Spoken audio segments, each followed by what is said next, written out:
The granite box inside the Great Pyramid is too large to fit through any passage leading to it. It was sealed inside during construction, meaning no body could ever be placed there. We have called this a tomb for 4,000 years. But here's the catch. I just revealed what it actually was, and it changes everything we thought we knew about ancient power. The machine that learned to see when Grok AI turned its analytical systems toward the pyramids of Giza, it was not approaching the mystery the way human researchers had for generations. Archaeologists tend to specialize. Egyptologists study hieroglyphs. Geologists examine stone composition. Astronomers map celestial alignments. Each expert sees one piece of a puzzle that spans thousands of years and dozens of disciplines. They defend their theories. They protect their academic reputations. They get trapped in debates that circle the same ground for decades.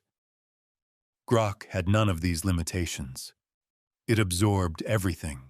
High-resolution satellite imagery, cosmic ray muon scans that could peer through solid stone, ground-penetrating radar data revealing hidden chambers, chemical analyses of ancient mortar that modern science still cannot replicate, forgotten academic papers collecting digital dust in obscure archives, fringe theories dismissed by mainstream scholars, geological surveys, astronomical calculations, three-dimensional mapping projects that took human teams years to complete.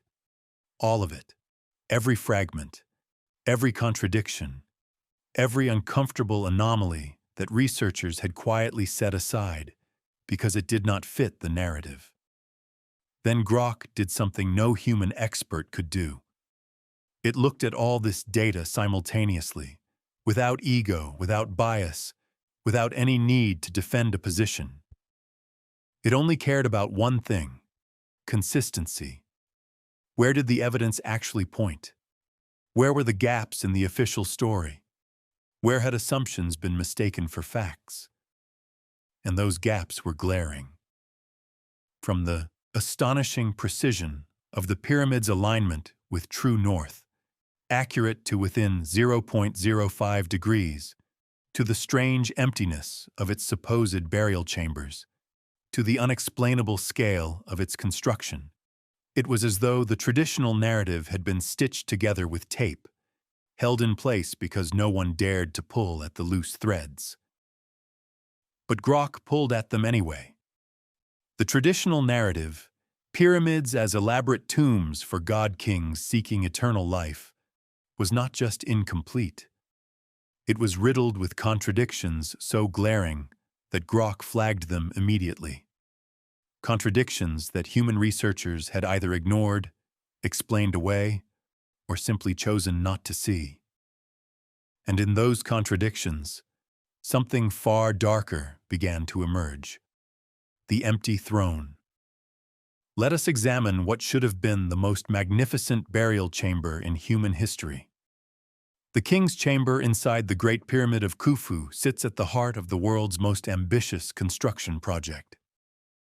2.3 million stone blocks, some weighing as much as 80 tons, were quarried, transported, and placed with astonishing precision. Workers would have needed to set one block every 2 minutes for over 20 years. The base is almost perfectly level across a span the size of multiple football fields. Its four sides align to the cardinal directions with an accuracy of 0.05 degrees. All of this, supposedly, for a tomb. But when you step inside the king's chamber, you find almost nothing. The walls are bare. No colorful murals depicting the pharaoh's triumphs. No religious inscriptions guiding his soul to the afterlife. No hieroglyphs of any kind. Just smooth, undecorated granite surrounding an empty stone box that we call a sarcophagus, only because we cannot imagine what else it might have been. Compare this to nearly every other Egyptian tomb ever discovered. The Valley of the Kings overflows with painted walls, golden artifacts, and mummified remains. Even minor nobles were buried with elaborate decorations celebrating their lives. The Egyptians were obsessed with filling tombs with everything the deceased might need in the next world. So why would the greatest pharaoh of them all be buried in a room so empty it feels abandoned? Archaeologists have always blamed tomb robbers. But that explanation has a problem. The sarcophagus is too large to fit through the passageways. It was placed inside during construction, before the pyramid was sealed. If this was truly a burial vault, why make it physically impossible to remove the centerpiece? And here is the detail that should keep you awake tonight. Nearly every major pyramid from Egypt's Old Kingdom shows the same pattern. Empty chambers, missing mummies, bare walls and structures that supposedly represented the pinnacle of funerary architecture. But here is the catch. The tomb robber explanation works for one pyramid, maybe two. But all of them? What if they were never tombs at all? If you are new here and wondering what else has been hiding in plain sight, hit subscribe. We uncover these mysteries every week. What lies beneath the stone? For centuries, explorers believed they had mapped every corridor and chamber inside the Great Pyramid. The passages were narrow, claustrophobic, and seemingly led nowhere interesting. Case closed. Then modern technology proved them catastrophically wrong. In 2017, the Scan Pyramids project deployed cosmic ray muon detectors around the Great Pyramid. These devices track particles raining down from space, passing through solid matter at different rates depending on density. Dense stone blocks the particles. Empty space lets them through. Mehdi Tayyoubi's team watched the data appear on screen. The room went silent. A completely unknown corridor, over 30 feet long, hidden near the main entrance. No human being had entered this space in thousands of years. Its existence had been completely invisible from outside, but that was only the beginning. Ground-penetrating radar uncovered additional anomalies. Voids appearing in locations no one expected, forming shapes too precise to be natural accidents or construction errors.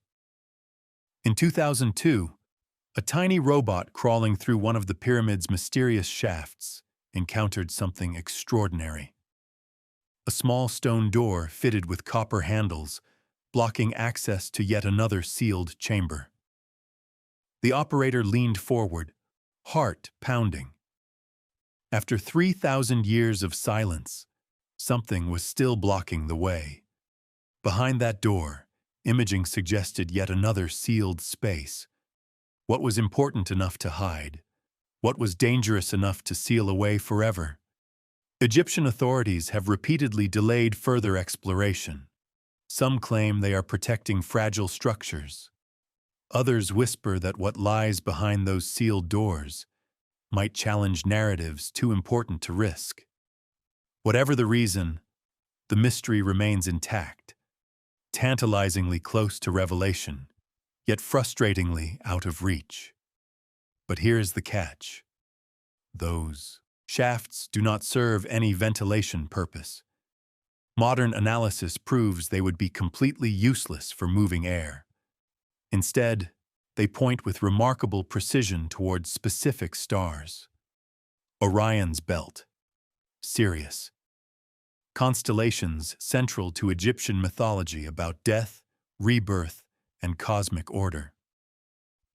Grok connected these anomalies in a way human researchers never had.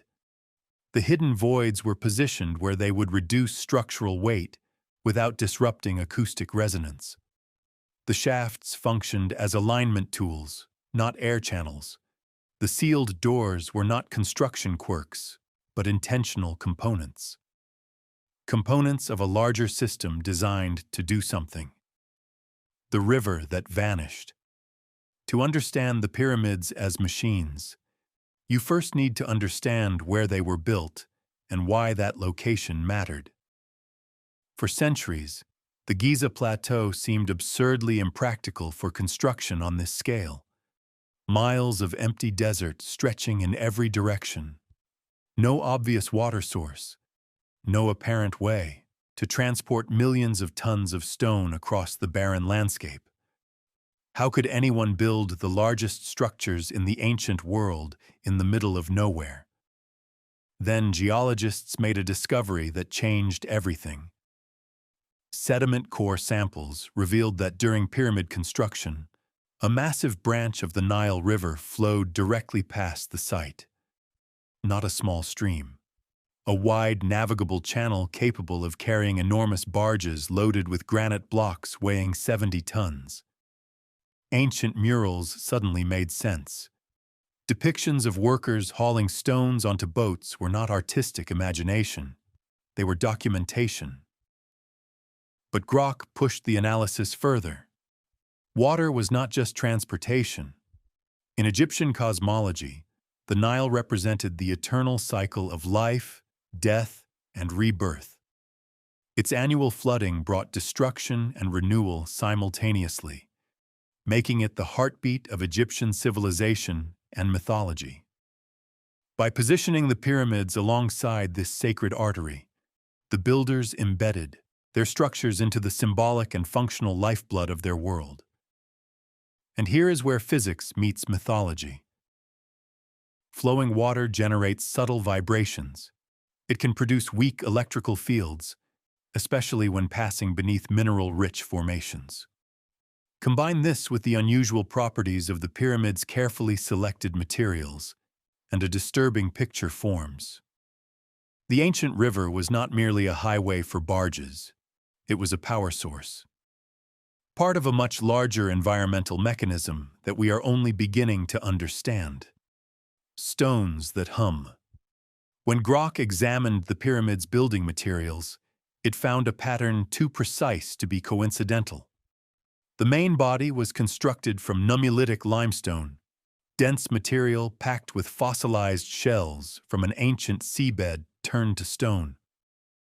Modern analysis shows this limestone carries subtle conductive properties, making it far more than simple building material. Deeper inside, the builders switched to granite transported over 600 miles from Aswan. Granite is not just durable. It contains high concentrations of quartz crystals, and quartz exhibits piezoelectric properties, meaning it generates electrical charges when pressure is applied. Think about that for a moment. The immense weight of the pyramid, millions of tons pressing down continuously, created perfect conditions for piezoelectric effects in those granite-lined chambers. The structure was not passive. It was generating energy simply by existing. Then came the exterior casing. In ancient times, the pyramid was sheathed in highly polished Tura limestone, so reflective that early writers described it glowing like a star under the desert sun. From miles away, the structure would have appeared almost supernatural, a brilliant beacon dominating the horizon day and night. Even the mortar deepened the mystery. Chemical analysis revealed compounds unlike anything in modern construction. Incredibly durable, resistant to water. So stubborn that scientists today cannot fully replicate them. Some researchers now believe portions of the pyramid were not carved at all, but cast using an early form of geopolymer concrete. And scattered throughout specific sections, trace amounts of metals like iron and nickel, positioned almost as if deliberately placed to enhance conductivity. Every material, the conductive limestone, the piezoelectric granite, the reflective casing, the mysterious mortar, was selected not for appearance but for function. The pyramid was not a monument. It was a resonating system, quietly humming with potential we are only beginning to understand. How did builders 4,000 years ago understand piezoelectric properties? How did they develop mortar formulas modern chemists cannot crack? Either they discovered these properties through centuries of trial and error that left no archaeological trace, or they inherited knowledge from a source we have yet to identify. Neither answer is comforting. The machine of belief. So what was the ultimate function? But here is the catch. Grok's answer was both fascinating and deeply disturbing. Control.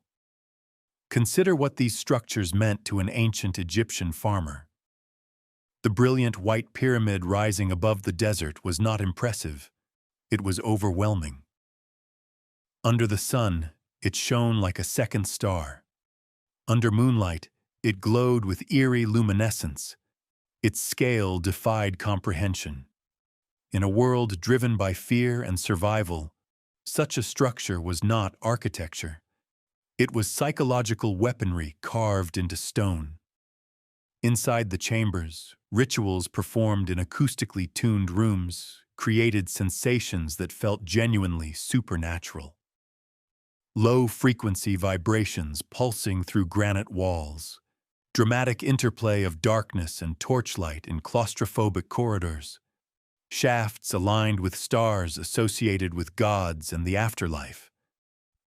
In 2019, acoustic researcher John Stewart Reed stood inside the king's chamber and activated a tone generator. The walls began to vibrate. The air itself seemed to thicken.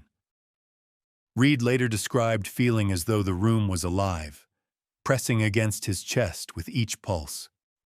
His equipment measured resonant frequencies that modern concert halls spend millions trying to replicate. The ancient builders had engineered them 4,000 years ago. Imagine an ancient worker brought inside for the first time. The darkness absolute. Then the priests begin their chanting. The granite starts to hum. The air presses inward. In that moment, standing in a space designed to overwhelm every human sense, there would be no room for doubt. The divine was real. The pharaoh's power was cosmic, and resistance was unthinkable. These elements worked together to create an environment where participants did not just believe they were touching the divine, they physically felt it. Priests standing at the center of this engineered experience could seem more than human. Conduits between heaven and earth, vessels filled with cosmic power that ordinary mortals could only glimpse. None of this was accidental. It was propaganda built from stone, mathematics, and acoustic engineering. The pyramids merged belief, authority, and natural forces into one unquestionable story. The pharaoh was not merely a king. He was the mediator of the cosmos. The pyramid was undeniable proof of his divine connection. To oppose this system was not opposing a government. It was challenging the universe itself. For generations, this arrangement worked flawlessly. Citizens did not merely obey because they feared punishment. They obeyed because they were convinced, deep in their bones, that the cosmic order depended on their submission. It was the most sophisticated propaganda machine ever constructed, and it ran for thousands of years. The weight of knowing. After everything Grok revealed, it becomes impossible to see the pyramids the same way again. They were never just tombs. They were layered systems operating on multiple levels, simultaneously. To ordinary people, overwhelming symbols of divine power. To the priesthood, ritual machines amplifying cosmic mystery. At their core, engineered instruments designed to manufacture belief and obedience on a scale we are only now beginning to comprehend. The comfortable story, brilliant architects honoring dead kings, was not wrong. It was incomplete. The surface explanation, the version safe enough for textbooks. What does it mean that such refined systems of influence appeared so early? We imagine progress as a steady climb toward sophistication. The pyramids suggest our ancestors already mastered the fusion of engineering, symbolism, and psychology into unified systems of power more effective than anything we have created since. And perhaps this is why the pyramids endure when everything else has crumbled. They are not monuments to death. They are monuments to power itself. Power that shapes minds, directs civilizations, and outlasts everything that challenges it. Grok has peeled back the veil, exposing the pyramid's layered purpose as machines of control. Yet in doing so, it has handed us knowledge that previous generations never had to carry. The pyramids have been watching for 4,500 years. Silent monuments to a truth we buried under comfortable stories because we were not ready to face it. And now we are finally beginning to see them clearly. But seeing clearly carries its own burden. The pyramids no longer look like tombs. They look like mirrors. And what they reflect is a question as old as civilization itself. Who is really in control? And have we ever truly been free? If this changed how you see the ancient world, smash that like button and subscribe. We have more revelations coming that the history books do not want you to see. Drop your thoughts in the comments.